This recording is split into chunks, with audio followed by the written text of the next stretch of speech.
necesito para que le dé sentido a este corazón que no encuentra reposo si no es contigo.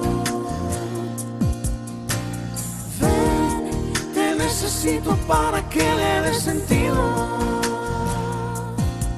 a este corazón que no encuentra reposo si no es contigo. Si le preguntásemos a Jesús, Jesús, ¿cuál es tu objetivo último como hijo de Dios? ¿Tu objetivo principal? ¿Tu objetivo primero? ¿Qué contestaría Jesús? ¿Qué creéis que contestaría? Pues si digo una respuesta igual sería muy osado, ¿no? Porque a lo mejor Jesús un día me diría, ¿qué dices? No era ese, ¿no? Pero sí que es evidente y está claro en la Biblia, queda claro, que un objetivo principal y prioritario en la vida de Jesús, lo vemos a lo largo de los evangelios, y en concreto el evangelio de Juan, es que Dios fuese glorificado en todo, en todo. Si os fijáis, desde su nacimiento, ¿qué pasó? Jesús es anunciado, ¿no?, a los pastores que van a hacer por medio de ángeles. Jesús nace y ¿qué hacen los pastores? Dan gloria a Dios, glorifican a Dios. Jesús hace milagros un montón, sana a ciegos, a paralíticos, resucita al hijo de la viuda, un montón de milagros. ¿Y qué hace la gente cuando Jesús hace el milagro? Al final, glorifican a Dios. Es algo que es increíble, ¿no? Porque ¿cómo es posible que Jesús hiciese maravillas y la gente lo normal es que glorificasen a Jesús, ¿no? Hoy pensaba un poco cuando pensaba esto en Messi, ¿no? Messi, Cristiano Ronaldo. Cuando hace una jugada, unas acciones, ¿y qué hace el público del estadio? No dice, gloria a Dios, no, dice Messi, ¿no? Messi. No dan gloria a Dios, porque lo normal es que la gente glorifique a la persona, nos alabe a nosotros por algo que hayamos hecho que lo hayamos hecho bien, ¿no? Sin embargo, Jesús, no sé qué fórmula tenía, que todo lo que hacía dirigía los focos a Dios. Siempre la gente, algunos no le glorificaban ni a Dios ni a él, pero la gente, si tenía que glorificar a alguien, glorificaba al Padre. Os voy a dar ejemplo, si alguien toma nota de los mensajes, podéis leer Mateo 9:8, Marcos 2:12, Mateo 15:31, Lucas 7:16, y si no tenéis con qué apuntar y alguien quiere, luego le puedo dar las citas. En un montón de citas a lo largo de los evangelios vemos que la gente glorifica a Dios a través de Jesús. Incluso en su muerte, ¿qué sucede? Jesús muere, hay gente allí presente, ¿no? Dice Lucas que hay gente que presencia el espectáculo, le llaman el espectáculo. ¿Y qué hace el centurión cuando se da cuenta de lo que haya pasado?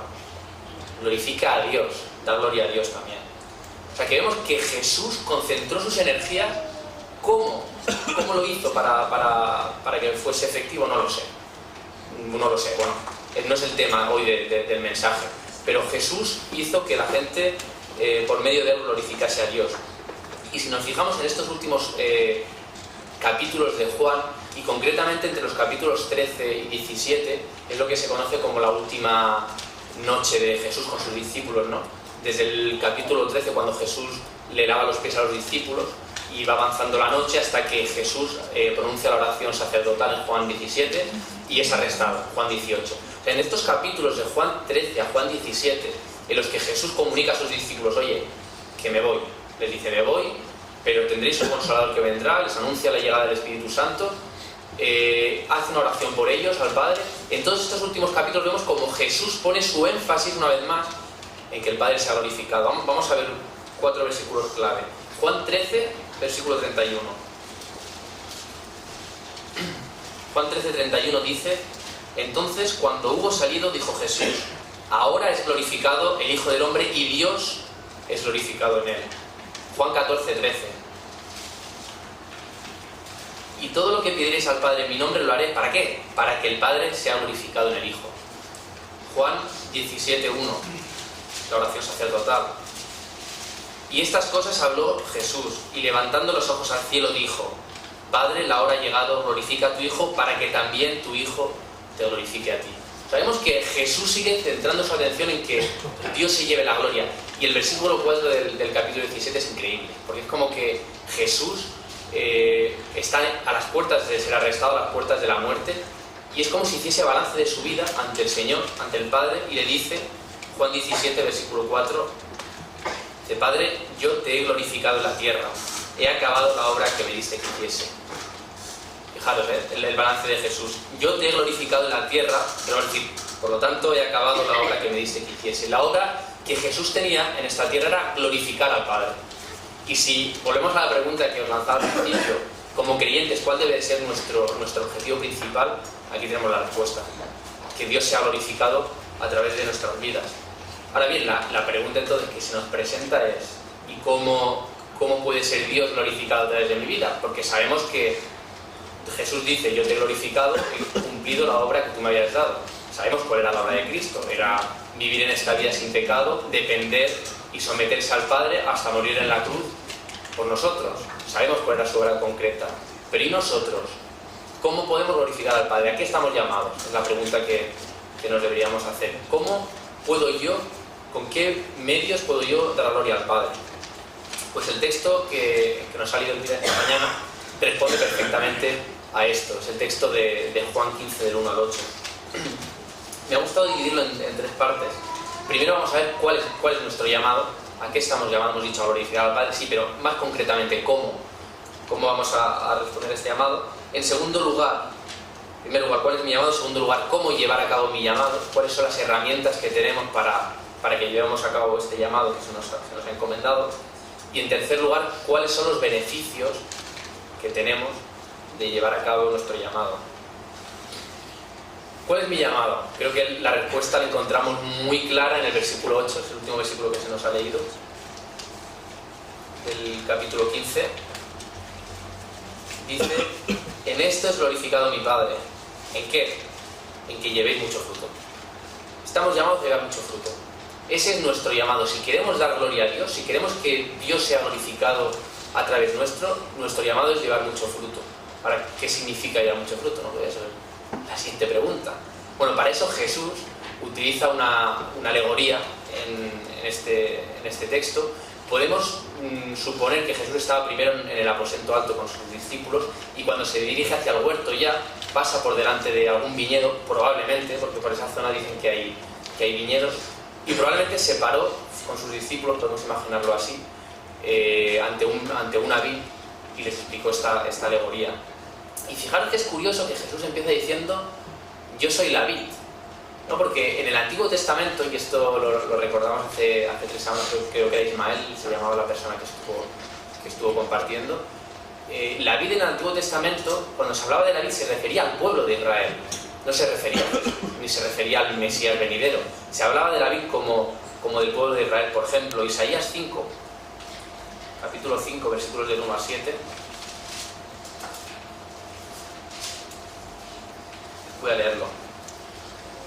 Isaías 5, del 1 al 7 dice: ahora cantaré por mi amado el cantar de mi amado a su viña. Tenía mi amado una viña en una ladera fértil.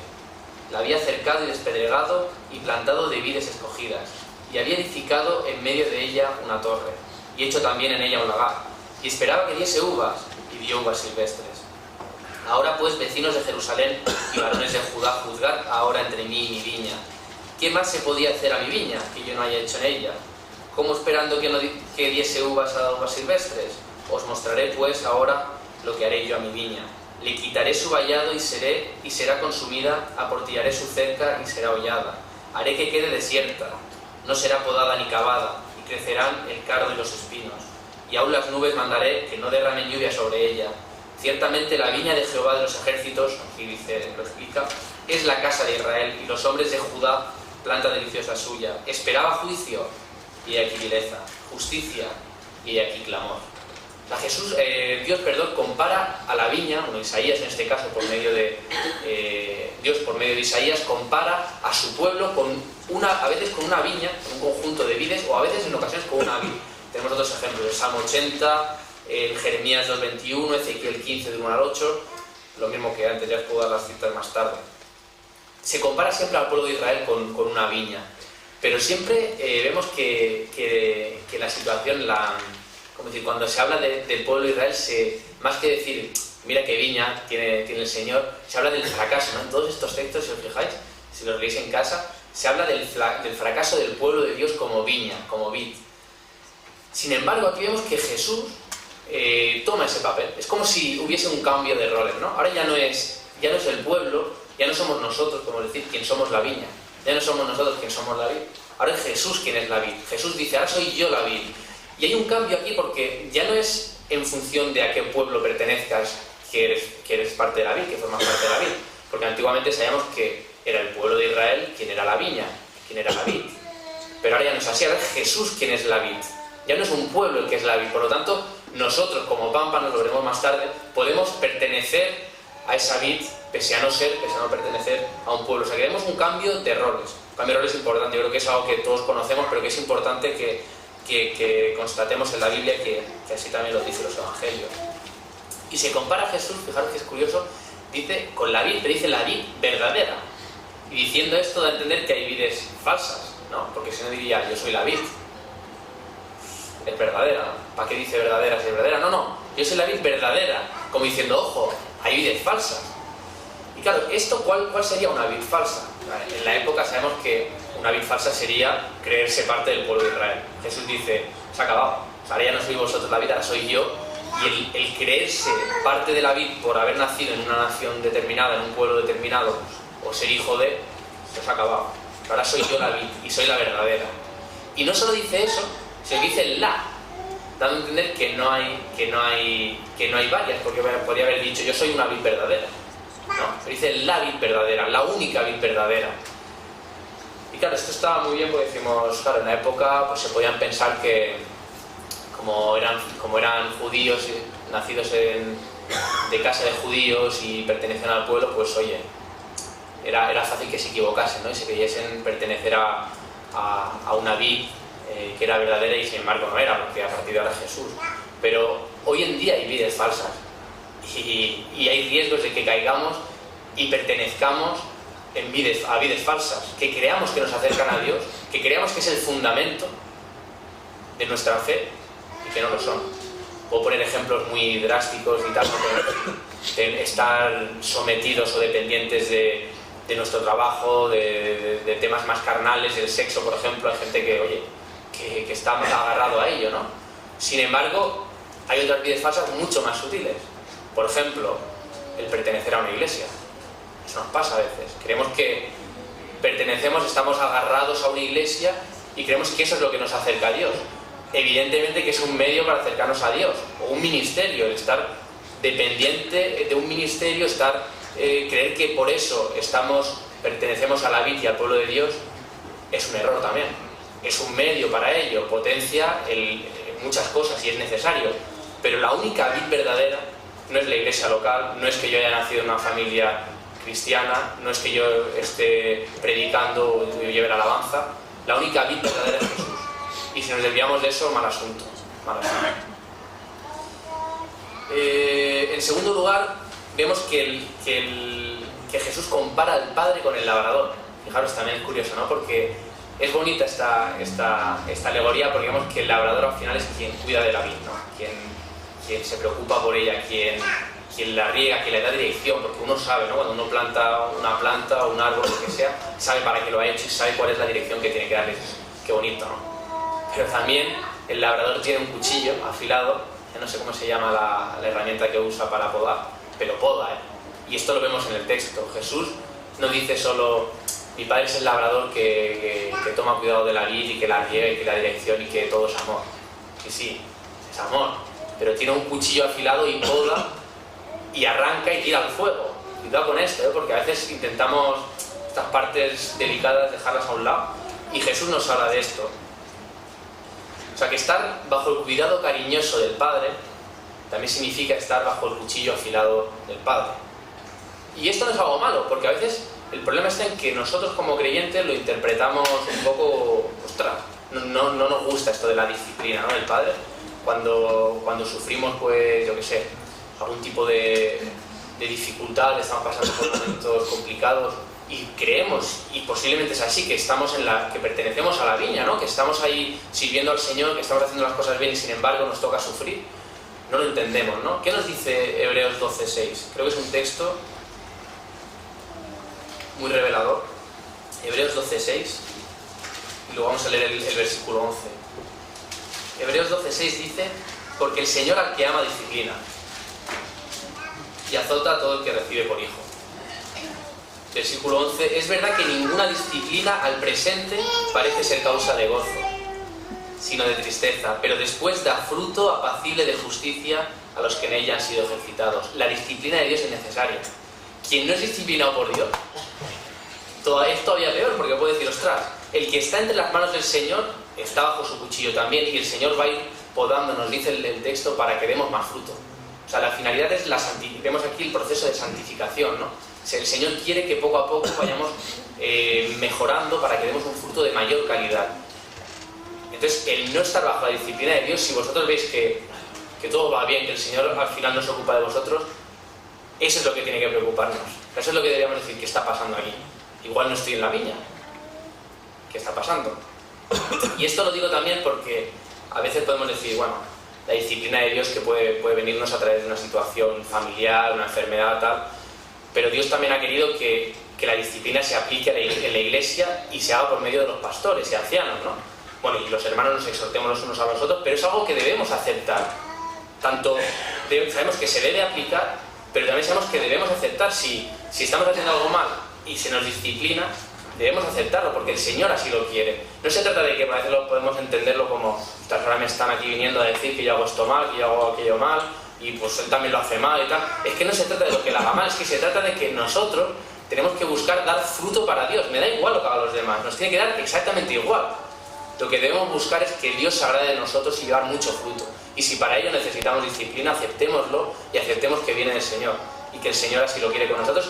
Y regocijémonos aunque nos cueste, porque estamos entre las manos del labrador y no somos desechados de la viña.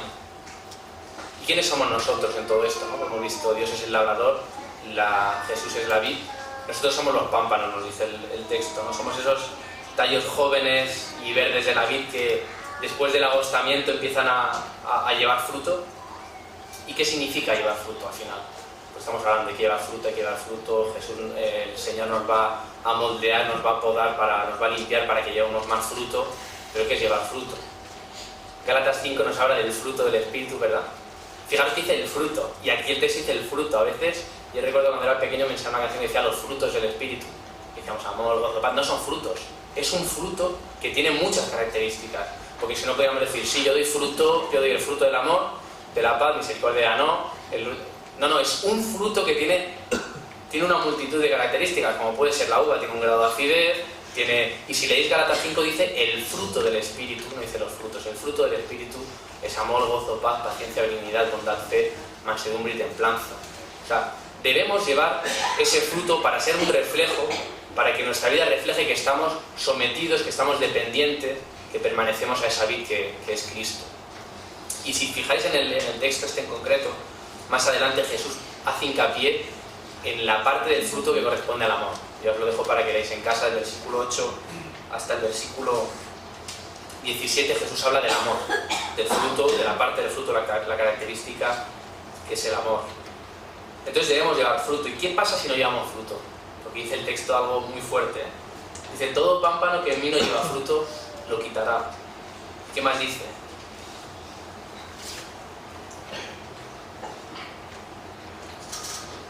Todo pámpano que en mí no lleva fruto lo quitará, y todo aquel que lleva fruto lo limpiará para que lleve más fruto. Más tarde dice que será echado al fuego.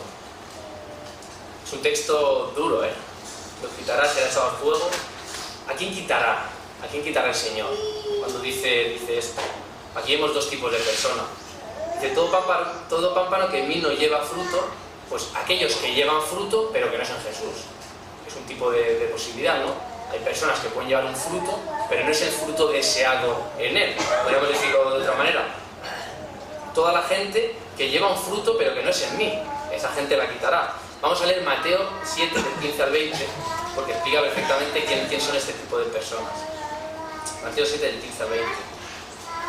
Dice, guardaos de los falsos profetas que vienen a vosotros con vestidos de ovejas, pero por dentro son lobos rapaces. Por sus frutos los conoceréis.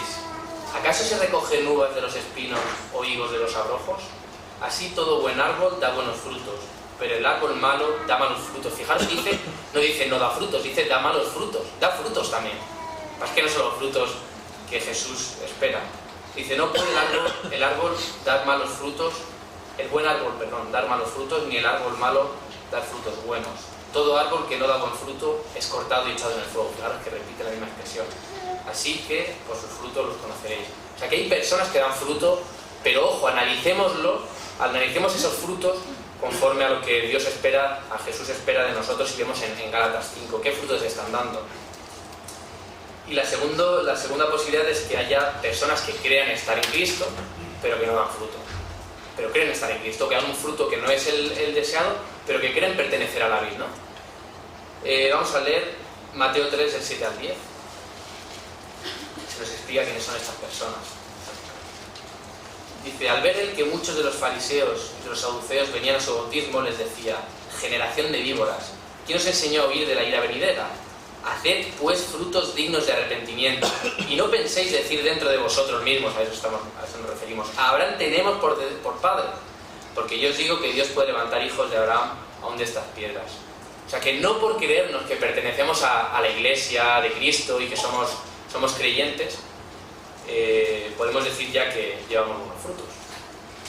Y de todos estos dice que Dios los quitará y serán echados al fuego. Entonces, aquí se me plantea una pregunta seria y crucial, porque ¿significa esto que la salvación se puede perder? Pues claro, dice, todo aquel que no lleva fruto parece que sea un pámpano que pertenece a la vid, pero en un momento dado no está llevando fruto, no es el fruto deseado, lo corto y al fuego. ¿Significa esto que la salvación se puede perder? Si conocemos la teología juanina, sabemos que esto entraría en contradicción completa con todos los otros textos que encontramos en el Evangelio. La respuesta es no, la salvación no se pierde. Entonces, ¿por qué dice esto? Porque dice que podemos ser arrancados y echados al fuego. Bueno, Jesús está hablando al pueblo de Israel, al pueblo que de base se creía estar en la vid, pertenecer a la vid, y es que pertenecía, porque era la vid, entonces había sido la vid. Y les está diciendo: vosotros sois privilegiados, porque eran privilegiados el pueblo de Israel. Formáis parte, hasta ahora habéis formado parte del pueblo de Dios, habéis pertenecido a la vid y formáis parte de ella. Pero el que no se agarre a la verdadera vid, que ahora voy a seguir yo, dice Jesús, ese será arrancado de esa vid a la que ha pertenecido y será echado al fuego.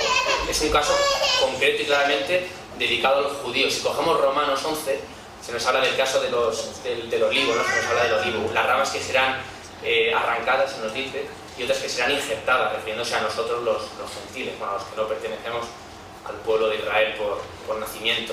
O sea, que vemos que en este caso Jesús habla claramente a los judíos que creían pertenecer a la vid y que se decían: bueno, como ya pertenezco, pues al final, pues no, los tiempos han cambiado. Jesús les está diciendo: podéis ser arrancados y echados al fuego. Pero claro, esto también en nuestros días se aplica, porque ahora es verdad que ya no por pertenecer a un pueblo somos hijos de Dios, eso lo entendemos todos, pero sigue habiendo, digamos, bueno, ciertas prioridades, podemos decir, o creemos que hay ciertas preferencias, ¿no? Creemos que a lo mejor por haber nacido en un hogar cristiano, pues ya naturalmente al final vamos a acabar creyendo y naturalmente formamos parte de la vid. Y yo me atrevería a decir que es muy peligroso esto, porque sobre todo los que venimos de familia cristiana, porque podemos creer pertenecer a la vid y no pertenecer. Y no lo digo esto como algo catastrofista y decir: ojo que nos vamos todos al infierno, ¿no? Pero estamos a tiempo de analizarnos. ¿Hemos entendido verdaderamente lo que significa pertenecer a la vid? ¿Hemos entendido verdaderamente lo que Jesús hizo por nosotros? Porque a lo mejor lo hemos escuchado, lo hemos entendido de manera, racional, pero a lo mejor no lo hemos vivido y experimentado verdaderamente y creemos pertenecer a la vid. Sin embargo, no pertenecemos. Y eso debería darnos un temor. Por eso también las cartas que encontramos en el Nuevo Testamento nos dicen que debemos guardar esa salvación con temor y temblor. Debemos preocuparnos por esa salvación. ¿De verdad somos salvos? Preocupemos cada uno, ¿no? Y llegamos a casa cada día por la noche y decimos... Y no se trata de sufrir tampoco, porque a veces podemos entrar en decir: ostras, ya dudo de si soy salvo. No, pero preocúpate, pregúntatelo de verdad. Examina tu vida, mira si estamos perteneciendo a la vid, mira si estás dando los frutos deseados, y si no, pasa nada. O sea, estamos a tiempo mientras estamos en vida, ¿no? Tengamos un encuentro con Dios y con Jesús. Y fijaros que esto, hemos leído el texto de Mateo 7, del 15 al 20, ¿no? Que se nos habla del que no da buenos frutos. Mateo 7, del 21 al 23, se nos explica esto muy bien también. Se nos dice que la salvación no es que se pierda. Mateo 7, del 21 al 23. No es que la salvación se pierda, sino que no todo el que me dice Señor, Señor entrará en el reino de los cielos, sino el que hace la voluntad de mi Padre que está en los cielos. Muchos me dirán en aquel día, Señor, Señor, ¿no profetizamos en tu nombre y en tu nombre echamos fuera demonios y en tu nombre hicimos muchos milagros? Y entonces les declararé, nunca os conocí, apartados de mí, hacedores de maldad.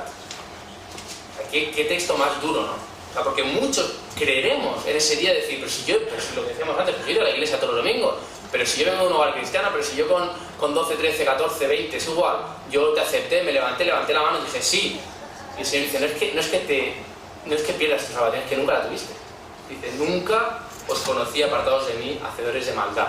O sea, esperemos que el Señor no tenga que decirnos a ninguno de los que estamos aquí, el día en el que nos encontremos con Él, nunca os conocí, porque debe ser durísimo. Entonces, os invito y me invito a todos a preguntarnos esto y a tener esa convicción de nuestra salvación. Entonces, ¿cómo llevar a cabo nuestro llamado? Hemos visto que el llamado es llevar fruto, llevar mucho fruto, no simplemente fruto, mucho fruto. ¿Y cómo lo puedo llevar a cabo, ¿no? ¿Qué herramientas tengo para llevar a cabo? La clave la encontramos en los versículos del 4 al 7. Vemos que hasta en 9 ocasiones en 3 versículos aparece un verbo, conjugado en diversas maneras, un verbo que es permanecer. Permanecer. Para llegar a llevar a cabo nuestro llamado, para poder dar mucho fruto, debemos permanecer en Cristo. Esa es la clave. Ahora, otra vez, ¿qué significa permanecer en Cristo? Porque, muy bien, debemos permanecer, pero ¿qué es permanecer? ¿Cómo permanecer? Permanecer significa quedarse, significa mantenerse, significa hacer morada. Y a mí esta acepción me gusta mucho, porque hacer morada, ¿no? Cuando hablamos del lugar donde hacemos morada, de nuestro hogar, lo vemos como pues, un lugar donde encontramos refugio, ¿verdad? Donde encontramos comida, donde encontramos descanso, donde encontramos luz, ¿no? Donde encontramos calidez. Y eso mismo debemos buscar en Jesús. De hecho, Jesús se reveló a sí mismo de esta manera. Dijo, yo soy la luz, yo soy el buen pastor, ¿verdad? Yo soy el pan de vida. Todo eso que encontramos en el hogar, en nuestro hogar físico, es lo que Jesús nos ofrece y nos dice, yo soy eso que buscáis para vuestro ámbito espiritual. Debemos buscar hacer morada en Cristo. Y todo esto es muy bonito, otra vez, porque decimos, ostras, qué bien, ¿no? Que encontremos en Jesús luz, pan, seguridad, morada, refugio, salvación. Pero como en nuestra morada física, todo esto es bueno, ¿no? Pero también tenemos responsabilidades con ello. Hay unas facturas que pagar, hay que limpiar la casa, ¿no? De vez en cuando, hay que mantenerla aseada. Pues es lo mismo, ¿no? Este verbo permanecer tiene una connotación que significa mantenerse sin mutación, es decir, pese a las circunstancias, mantenerse, hacer morada. Y eso mismo es lo que nos exige Cristo. Las cosas nos pueden ir muy bien y podemos estar muy bien con Él, pero pese al momento en el que nos encontremos, pese a las dificultades que vivamos, pese a la burla que podamos tener por la gente que nos rodea, pese a todo esto, debemos permanecer en Cristo, debemos hacer morada en Él. Y me gusta mucho cuando en las películas de guerra, ¿no? Se ve las batallas así, y se habla de hay un general que dice permanecer, ¿verdad? Y dice manteneros, permanecer. Pues debemos verlo así, de esa misma manera, ¿no? Permanecer significa mantenerse en pie, mantenerse firme, pese a los ataques también, las acechanzas de nuestro enemigo, de nuestros enemigos. Y fijaos que Jesús va todavía más lejos. Dice en el versículo 5, no solo dice que debemos permanecer en estos versículos de Juan, sino que además dice el versículo 5 del capítulo 15, el que permanece en mí y yo en él, este da mucho fruto, porque separados de mí nada podéis hacer. Esta frase la verdad es que me chocó, ¿no? Porque va completamente y totalmente en contra de lo que se nos dice hoy en día, de lo que la sociedad nos dice. Vemos que la sociedad nos vende y nos dice que podemos, ¿verdad? Es el eslogan de la Eurocopa de no sé cuándo, que no pudimos al final, ¿no? Pero que el eslogan era podemos, o si no pudimos. Bueno, no me acuerdo, bueno, pues al final pudimos, ¿no? Pero se nos dice podemos, ¿no? Las elecciones también americanas, las primeras que ganó Obama, el Yes You Can, ¿os acordáis, no? Y es algo que se nos dice, las empresas ahora hay el rol del entrenador, el coach que se le llama, ¿no? Que lo que hace es motivar a la gente, decirles tú vales y buscar su potencial porque podemos, ¿no? Porque tenemos mucho potencial y podemos hacer muchas cosas. Y sin embargo aquí Jesús nos dice, porque separados de mí nada podéis hacer, nada. Y decía, bueno, ¿podemos o no podemos? O sea, ¿por qué quedamos, no? Si digo que el ser humano no tenemos potencial, le estaría diciendo una barbaridad, porque sabemos que tenemos potencial, el Señor nos ha capacitado y tenemos mucho potencial. Ahora bien, para la tarea que se nos ha encomendado, que es llevar mucho fruto, tenemos cero potencial. Es lo que nos dice Jesús. Podemos hacer muchas cosas, podemos ser buenos en muchas cosas, tener muchas cualidades, muchas capacidades, pero para llevar mucho fruto para la gloria de Dios tenemos cero potencial separados de la vid. Cero. O sea, no podemos hacer nada. No nos esforcemos, no podemos. El texto es claro, Jesús es claro. Él es la vid, nosotros somos los pámpanos. ¿Qué hace un pámpano en el suelo si no está permaneciendo la vid? Nada. ¿Para qué sirve? Para hacer fuego. Para nada más. ¿Verdad? Eso es lo que nos dice Jesús. No nos dice que no podemos hacer nada, sino que nos dice que en esta misión, separados de Él, no vamos a hacer nada. No podemos hacer nada. Y claro, aquí podemos decir, ostras, qué difícil, qué duro, ¿no? Porque tenemos que permanecer en Él, pero qué seguridad tengo yo de que Él hace lo mismo, ¿no? Porque claro, los discípulos sí vivieron con Él hace más de 2000 años, lo vieron, tuvieron una relación no íntima, intercambiaron conversaciones y tal, pero yo tengo que permanecer en Jesús y ¿qué sé de Él? No sé lo que dice la Biblia, pero ¿cómo vivir esto, no? Fijaros que el texto, Jesús se preocupa en que los discípulos entiendan, en que nosotros entendamos que existe la reciprocidad. Fijaros que hasta en 3 ocasiones, versículo 4, dice Jesús, permaneced en mí y yo en vosotros. O sea, no es que vosotros tengáis que estar dependientes de mí permaneciendo y ya veré lo que yo hago, no. Y yo en vosotros, versículo 5, el que permanece en mí y yo en él, versículo 7, si permanecéis en mí y mis palabras permanecen en vosotros, o sea, hay una reciprocidad. Si no, de nada serviría tampoco, ¿no? Si nosotros estamos, si los pámpanos están agarrados a la vid y de la vid no fluye la savia necesaria para que los pámpanos se alimenten, no serviría de nada, ¿verdad? Y muy probablemente Jesús se preocupa de esto, de decirle esto a sus discípulos, porque si leemos los capítulos anteriores, a partir del capítulo 13, les está diciendo, me voy, os dejo. Y claro, ellos dirían, ostras, ¿y ahora qué, no? Porque hemos estado un montón de tiempo con Él, nos ha estado diciendo lo que teníamos que hacer, hemos estado viviendo con Él, nos ha enseñado, y ahora se va.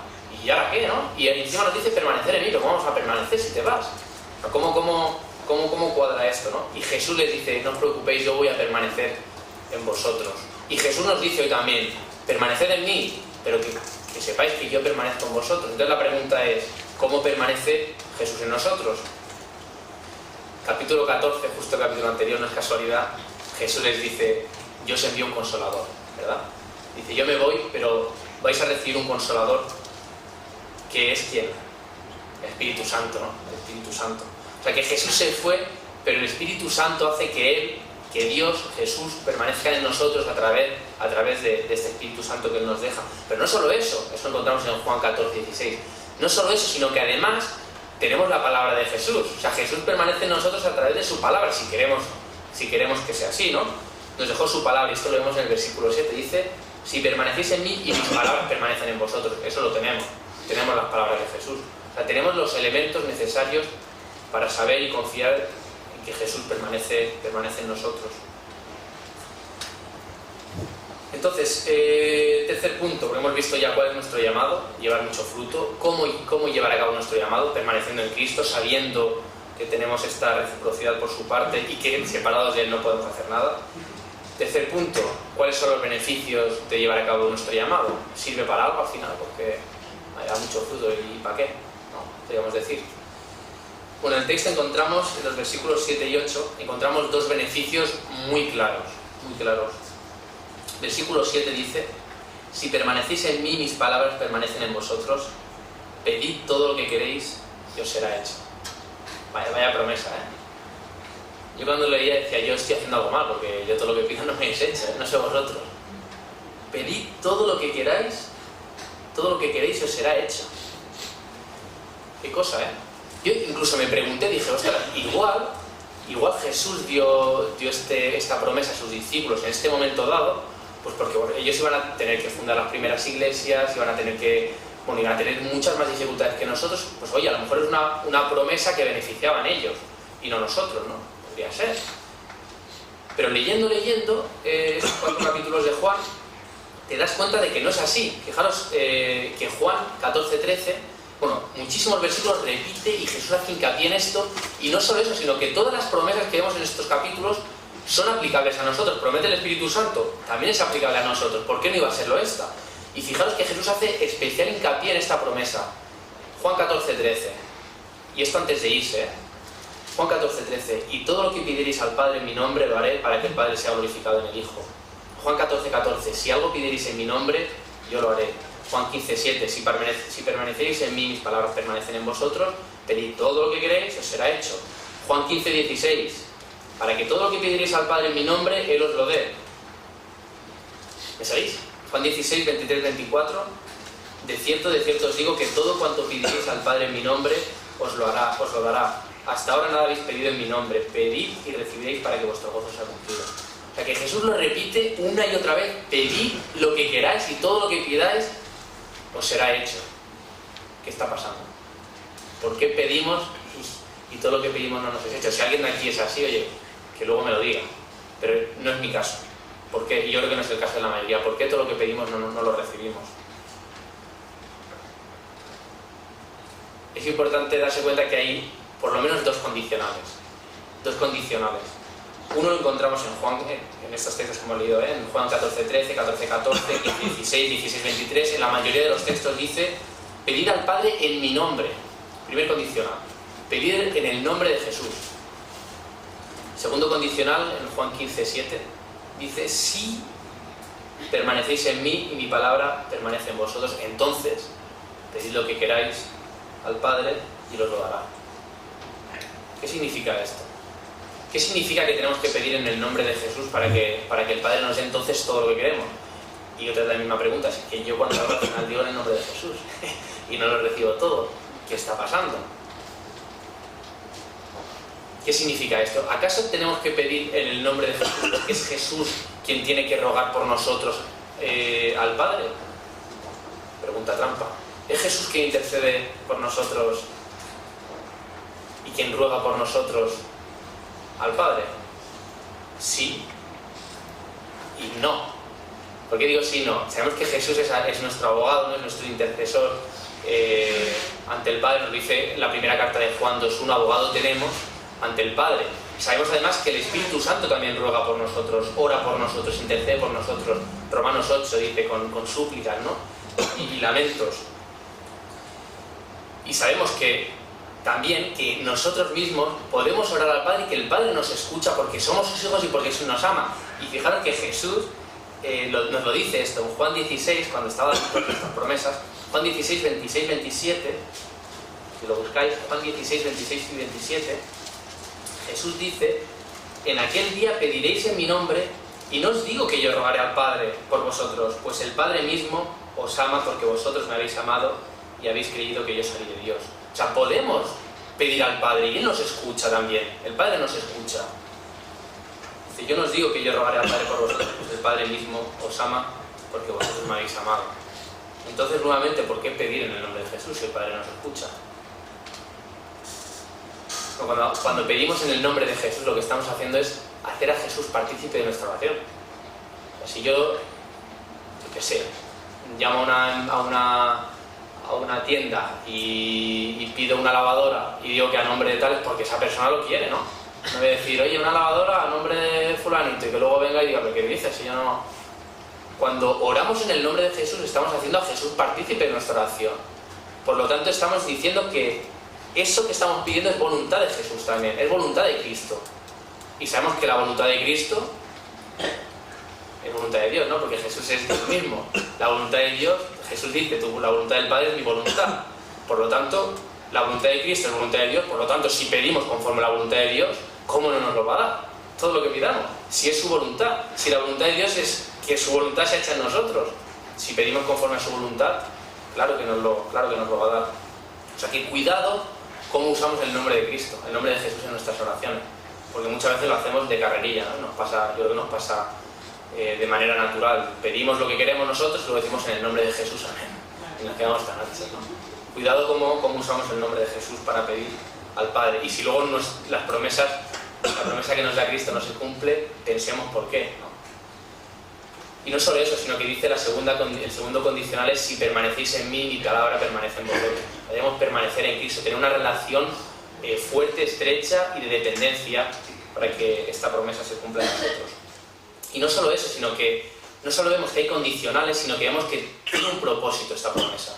No es simplemente para que todo lo que pidáis sea hecho y veáis qué poderoso es el Señor para hacer lo que quiere. No. Hay un objetivo detrás, hay una finalidad. Juan 14:13, ¿qué dice? Dice, todo lo que pediréis al Padre en mi nombre lo haré. ¿Para qué? Volvemos al tema de la predicación.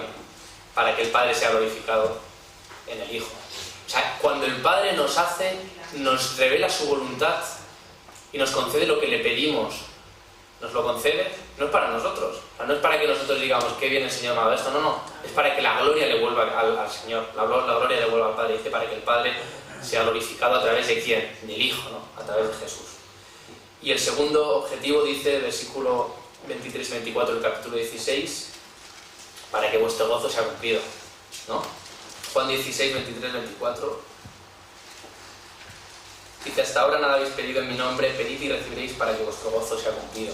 Porque qué mayor gozo que el de saber que la voluntad de Dios se está realizando en nuestra vida, ¿verdad?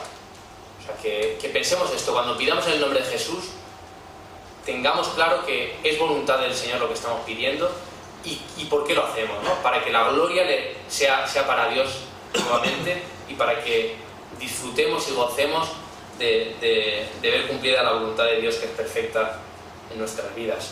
Segundo beneficio, hemos dicho que habían dos, versículo 7 vemos el primero, todo lo que pidamos al Padre nos será dado. Segundo beneficio, versículo 8 del capítulo 15. En esto es glorificado mi Padre, en que llevéis mucho fruto y seáis así mis discípulos. Volvemos a lo de antes, ¿no? Segundo beneficio, que en esto, que llevando mucho fruto, es glorificado Dios. Simplemente. ¿Por qué lleva mucho fruto? Porque Dios se glorifica con esto. Lo hemos cantado, ha estado muy bien porque lo había hablado con Elvira. No sé si ya sabía el tema de la predicación y lo ha hecho. Pues en todos los cánticos que hemos cantado, primero hemos cantado Gloria sea nuestro Dios, Dios de gloria. Después lo hemos cantado Glorifícate en tu pueblo, ¿no? En el de Te amo Rey, glorifícate en tu pueblo aquí. En las ofrendas José ha dicho para tu gloria. O sea, y es que es así, debe ser así. Todo lo que hagamos, y ya lo cantamos, simplemente debe ser una realidad en nuestra vida. Todo debe ser para buscar el beneficio y la gloria de Dios. ¿Para qué? Para que la gente vea lo grande que es nuestro Dios. Lo que hemos cantado, cuán grande es Dios, ¿no? ¿Para qué? Para que vea la gente que tenemos un Dios poderoso y no para que nos alaben a nosotros, porque al final eso de nada sirve. De nada sirve. Y fijaros que hay un tema muy importante en este texto, en este versículo 8, que dice, en esto es glorificado mi Padre, en que llevéis mucho fruto y seáis así mis discípulos.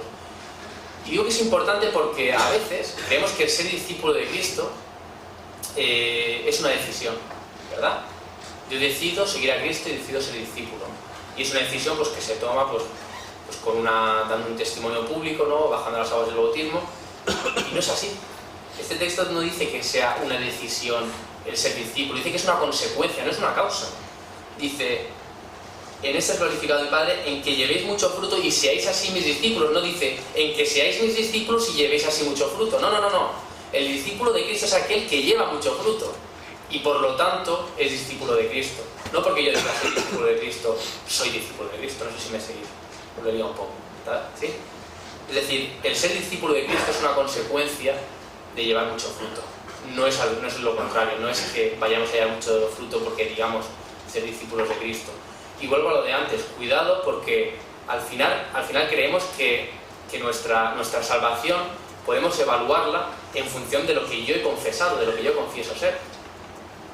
Y yo digo, bueno, como yo ya he confesado ser hijo de Dios, como yo ya me he bautizado, como yo hago esto, como yo hago lo otro, soy discípulo, por lo tanto soy salvo. No. Como yo doy mucho fruto, soy discípulo, no soy salvo. Ese es el orden lógico que debemos de seguir, aunque para nosotros pueda no resultar lógico. Dar mucho fruto para ser así discípulos de Cristo y tener esa seguridad de estar permaneciendo a la vida. Dice Juan 8:31, en otro contexto Jesús, dice, si vosotros permaneciereis en mi palabra, otra vez, permanecer, seréis verdaderamente mis discípulos. Seréis verdaderamente mis discípulos. O sea que hemos visto cuál es nuestro llamado, cómo llevarlo a cabo, cuáles son los beneficios, y me gustaría concluir volviendo al inicio de este texto, con las primeras palabras de Jesús. ¿Qué dice Jesús? Versículo 1. Usa en el original el término, la expresión ego eimi, que significa yo soy. Yo soy. No sé si esto os recuerda algo. Esto no es la primera vez que lo encontramos ni en los evangelios ni en la Biblia, esta expresión. Esta expresión ya la encontramos en Éxodo 3, versículos del 13 al 14, cuando Moisés vemos que está en el desierto, ¿no? Y vemos que Dios se le aparece en una zarza y le dice: ves al pueblo porque quiero sacarlo de Egipto, ¿no? Y Moisés dice: bueno, ¿y qué les digo? ¿Qué les digo que me envía, no? Porque no te conozco, ¿no? ¿Y qué le dice Dios? Yo soy. Le dice Moisés: ¿qué les digo que tú eres? Y dice: yo soy. Yo la verdad es que cuando me contaron la primera vez esta historia, dije: no entiendo nada, ¿no? Porque yo pensé, igual cuando sea más mayor lo entenderé, y sigo sin entender nada. Yo soy Moisés, y Dios me dice, le digo: ¿quién eres? Y me dice: yo soy. Y digo: ¿y tú eres quién? ¿No? Yo soy. ¿Qué es esto? Yo soy. Bueno, es la manera en la que Dios se revela a su pueblo como el yo soy, ¿no? Como el yo soy y todo lo que le quieras añadir al final, porque Él es, ¿verdad? Y Jesús toma esas palabras de Dios y se las apropia. Podemos decir, puede parecer esto, ¿no? Se apropia de estas palabras y las usa a lo largo de los evangelios en muchas ocasiones. Por ejemplo, cuando se presenta a la samaritana en Juan 4:26 le dice: yo soy el que habla contigo. Está haciendo referencia claramente, si esto no lo sabemos nos puede pasar desapercibido, está haciendo claramente referencia al nombre de Dios, se lo está apropiando y dice: yo soy. Por ejemplo, cuando habla también con los fariseos y les dice en Juan 8:58: antes de que Abraham fuese, yo soy. Y vemos que luego le querían apedrear, porque entendieron bien que lo que está diciendo es: yo soy Dios. No está diciendo: tengo 1000 y pico años de vida. No, está diciendo: yo soy, ego eimi, soy Dios mismo. Y vemos que Dios completa esa definición del yo soy que le dio a su pueblo por medio de Jesús, porque Jesús no se queda ahí. En muchas ocasiones en los evangelios dice: yo soy, tal cual, pero en muchas otras complementa. Vemos que complementa el yo soy y añade, ¿verdad? Dice, son los 7 yo soy que conocemos: yo soy el pan de vida, yo soy la luz del mundo, yo soy la puerta, yo soy el buen pastor, yo soy la resurrección y la vida, yo soy el camino, la verdad y la vida. Y en esta ocasión yo soy, el último yo soy la vid verdadera. ¿Por qué digo todo esto? ¿A qué viene que digo ahora yo soy? Bueno, porque todo lo que hemos hablado en esta mañana, que Jesús es la vid y que solo por medio de esa vid podemos llevar mucho fruto para la gloria de Dios, si no creemos que Jesús es el yo soy, cerramos todo, nos podemos ir. De nada sirve. Si creemos que Jesús es, un enviado, tal, porque a veces lo pensamos, ¿no? Unos son más de Jesús, otros más de Dios. No, Jesús es Dios mismo. Si no creemos esto, si no creemos esta realidad, de nada sirve, ¿no? Si no creemos que Jesús es el yo soy. Y podemos pensar: bueno, Él dijo yo soy, pero no fue Él quien se apropió, por eso he dicho se apropió. No fue Él quien se apropió de este nombre, sino que fue Dios mismo quien dio ese nombre, quien hizo partícipe de ese nombre a su Hijo. Lo vemos en Filipenses 2, del 9 al 11. Dice, y con esto ya concluyo: por lo cual Dios también le exaltó hasta lo sumo y le dio un nombre que es sobre todo nombre, para que en el nombre de Jesús se doble toda rodilla de los que están en los cielos y en la tierra y debajo de la tierra, y toda lengua confiese que Jesucristo es el Señor. ¿Para qué? Que tenéis que terminar diciendo el texto: para gloria de Dios Padre. Dios le dio un nombre a Jesús que es sobre todo nombre, que es yo soy, para que al final la gloria sea devuelta también al Padre a través de su Hijo. Así que el Señor nos ayuda a tener esta visión, a saber que todo lo que hagamos en nuestra vida tiene que rendir homenaje, rendir culto, apuntar hacia el Señor, y que la gente a través nuestro al final vea eso, vea los frutos que damos, no porque somos mejores o peores, sino porque Dios está en nosotros y pertenecemos a esa vid que es Cristo y que nos alimenta. Oremos. Señor, muchas gracias porque tú eres el yo soy, Señor, porque tú has querido también compartir ese nombre con tu Hijo, Señor, y hacerle partícipe para que nosotros podamos tener esa seguridad de pertenecer a esa vid que es verdadera, Señor, que eres tú mismo, hecho hombre y encarnado, Señor, y ayúdanos simplemente a buscar tu gloria, a buscar que todo lo que hagamos te exalte a ti, Señor, te rinda culto a ti, te rinda homenaje, Señor, y que tú pues también nos capacites y nos ayudes a entender que eso requiere también esfuerzo y sufrimiento y requiere disciplina, Señor, por tu parte. Ayúdanos a aceptarlo, a saber que debe ser así, Señor, y que busquemos siempre no agradar a los demás, no pensar lo que hacen los otros o cómo podemos ser percibidos, Señor, sino simplemente rendirte a ti, gloria, Señor, y ser santo, Señor, porque tú eres santo, y buscar esa santidad que tú mereces, Señor, y que tú también nos demandas, Señor. En el nombre de Jesús, amén.